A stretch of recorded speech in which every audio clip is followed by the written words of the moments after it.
you've been very, critical of almost anybody in office. You've had some comments about them. You've said stuff. I think the Democrats and Republicans both are deficient. And let me explain. I think the Democratic Party has been too silent on the violence in the cities by Black Lives Movement. They should be more critical, more outspoken. And I think the Republican Party has put on with a lot of bullshit with Trump.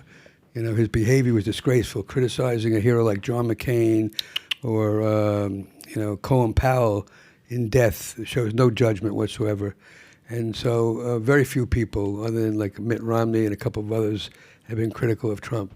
Trump's economic ideas were superior, but his behavior to Biden's, but his behavior was disgraceful. And the way I assess it unemotionally is I know a lot of very decent, hardworking people that voted for Trump. And their vote was basically motivated more because they feared the progressives more than they feared Trump. Okay, and my view was different. We live in a democracy. There are 300 members of the House, 100 U.S. senators that can represent my interests, and I felt that I would rather take a chance with them than put a would-be dictator into a second term where he have no allegiance to anybody but himself.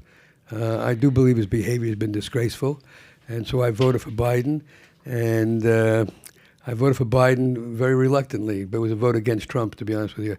And I think the saddest thing for our country is a country of 330-odd million people, we had these two choices. Disgraceful. So who are you excited about for 2024? You live in Florida. You got a governor here that some people like. Yeah, well, I don't like his anti-masking stuff. I would say I had lunch the other day with Joe Manchin, and I could support him, but I don't think he can run as a Democrat. He'll have to switch parties. I agree with you. He sabotaged the Build Back Better, so it's hard for me to imagine the Democratic Party would put him on the head of the ticket. Well, he sat the State of the Union address. He sat with the GOPs, and he was in Dallas, Texas recently for a fundraiser, energy industry.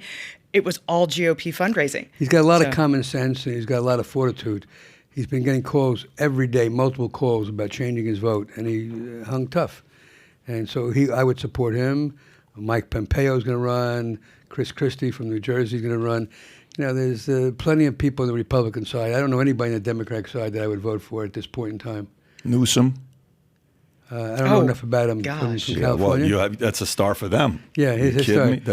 Give that look. They love Newsom. He sent out a fourth stimulus check to Californians. Totally get it. He as did if we hadn't spent $20 billion enough yesterday for gas something, $400 per person. That makes no sense to me. Yeah. You look at the discouraged consumption. You don't lower the price. No, California had net out-migration for the first time since 1850 when it became a state in 2021. That they is actually insane. had The one I love to quote, he's no longer governor, but Andrew Cuomo said basically that people are leaving New York because of the weather.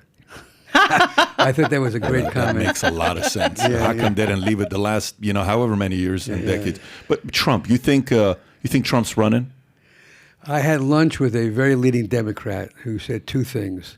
Very politically connected, a very fine human being. I don't feel it's appropriate to mention his name.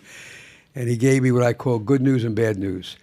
The bad news was Trump is going to run, Trump's going to get the nomination, and Trump's going to win. I happen to disagree with him.